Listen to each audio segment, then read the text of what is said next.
उनके बारे में एक जुमला ना बोला, सिर्फ मेरे बारे में, इसलिए कि मैं सॉफ्ट टारगेट हूं। तो मैं सॉफ्ट टारगेट बिल्कुल नहीं हूं, मैं चलती फिरती 302 जे ठोक दिया गए में, क्योंकि हमारे इस प्लेटफॉर्म की लेगेसी रसूलुल्लाह की लेगेसी है, बिल्कुल सल्लल्लाहु अलैहि वसल्लम। जो रसूलुल्लाह के साथ गद्दारी करेगा, उनकी दावत हक के साथ गद्दारी करेगा, तो उसके लिए हमारा एक रट्स ही काफी है। मेरे नबी सा है ही कोई नहीं, तेरे बाबे थे शाह ही कोई नहीं।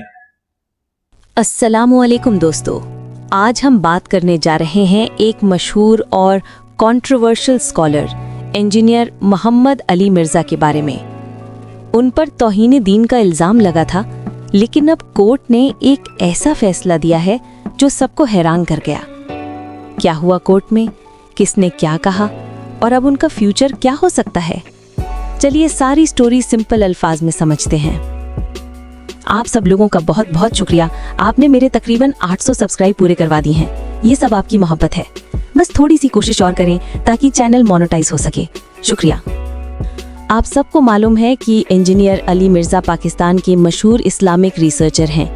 वो कहते हैं कि वो इस्लाम को बिना फ़िरकों के समझाना चाहते हैं, लेकिन उनके कुछ बयानात की वजह से कई उलमा उनके मुखालिफ हो गए। 26 अगस्त 2024 को उनको झेलम से पुलिस ने गिरफ्तार कर लिया और उनकी एकेडमी भी सील कर दी गई। उन पर इल्ज़ाम था ब्लेस्फेमी यानी तौहीन रिसालत। ये पाकिस्तान में सबसे सेंसिटिव और सीरियस इल्ज़ाम माना जाता है। अब Lahore high court Rawalpindi bench ने एक नया और अहम कदम उठाया है। कोर्ट ने वो पहला फैसला कैंसिल कर दिया जिसमें मिर्ज़ा साहब की बेल रिजेक्ट हुई थी। हाई कोर्ट ने कहा कि पूरा रिकॉर्ड दोबारा देखा जाए और सब डॉक्यूमेंट्स फ्रेश रिव्यू के साथ चेक किए जाएं। उनके लॉयर डॉक्टर ताहिर अयूबी ने कहा कि ये पहली दफ़ा हुआ है कि किसी तौहीन दीन के केस को हाई कोर्ट ने दोबारा सुनने का हुक्म दिया है, यानी अब लोअर कोर्ट को ये केस फिर से देखना होगा। इसी वक्त इस्लामाबाद हाई कोर्ट में एक और पिटिशन चल रही है। ये petition Islamic ideological council CII के खिलाफ दी गई है, जिन्होंने इंजीनियर मिर्ज़ा को ब्लेस्फेमी का मुजरिम करार दिया था। काउंसिल ने कहा था कि उनके कुछ बयान कुफ्र के जुमले हैं और उनके अमल पर सख्त सज़ा मिलनी चाहिए। लेकिन जब कोर्ट ने उनसे लिखित जवाब मांगा तो काउंसिल ने अब तक रिप्लाई नहीं दिया। अब कोर्ट ने उनको आखिरी 1 हफ्ते का वक्त दे दिया है जवाब देने के लिए। इस दौरान इंजीनियर मिर्ज़ा ने खुद एक एप्लीकेशन दी कि उन्हें भी केस का पार्टी बनने की इजाज़त दी जाए, लेकिन रजिस्ट्रार ऑफिस ने कुछ ऑब्जेक्शंस लगा दिए, जिसकी वजह से वो एप्लीकेशन हियरिंग के लिए नहीं लग सकी। जस्टिस मोहसिन अख्तर कयानी ने कहा कि पहले ऑब्जेक्शंस दूर करो, फिर कोर्ट डिसाइड करेगी।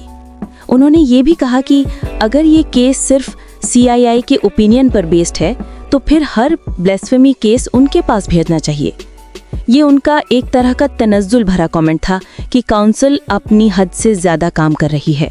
हियरिंग के दौरान लॉयर डॉक्टर असलम खाकी ने कहा कि इस्लामिक आइडियोलॉजिकल काउंसिल ने अपनी लिमिट क्रॉस कर ली है। कानून के मुताबिक काउंसिल सिर्फ तब ओपिनियन दे सकती है जब प्रेसिडेंट या कोई गवर्नर ऑफिशियली उनसे राय मांगे, लेकिन इस केस में काउंसिल ने खुद से बयान दे दिया। जज ने हल्का सा मजाक करते हुए कहा कि लगता है अब उनको इन्वेस्टिगेशन के पावर्स भी मिल गए हैं। डॉक्टर खाकी ने कोर्ट से कहा कि काउंसिल का फैसला फिलहाल रोका जाए, लेकिन कोर्ट ने कहा कि जब तक दूसरी साइड का जवाब नहीं आता हम कोई ऑर्डर नहीं दे सकते। कोर्ट ने साफ कह दिया कि अगर नेक्स्ट हियरिंग तक रिप्लाई नहीं आया तो कोर्ट खुद अपना फैसला देगी। हियरिंग अब 12 नवंबर तक एडजर्न कर दी गई है। अब ये केस पाकिस्तान में एक नई बहस चालू कर रहा है। क्या इस्लामिक आइडियोलॉजिकल काउंसिल सिर्फ मशवरा देने वाली बॉडी है या फिर वो किसी शख्स को गिल्टी करार दे सकती है?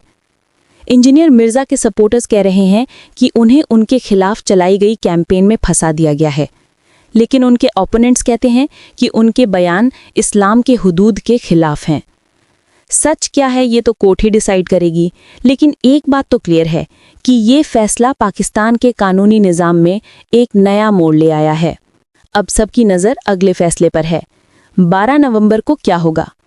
क्या इंजीनियर मोहम्मद अली मिर्ज़ा को इंसाफ मिल पाएगा या केस और लंबा हो जाएगा? अपना ओपिनियन कमेंट में ज़रूर लिखें। वीडियो को लाइक करें, शेयर करें और चैनल को सब्सक्राइब करना ना भूलें। मिलते हैं नेक्स्ट वीडियो में। अल्लाह हाफिज़।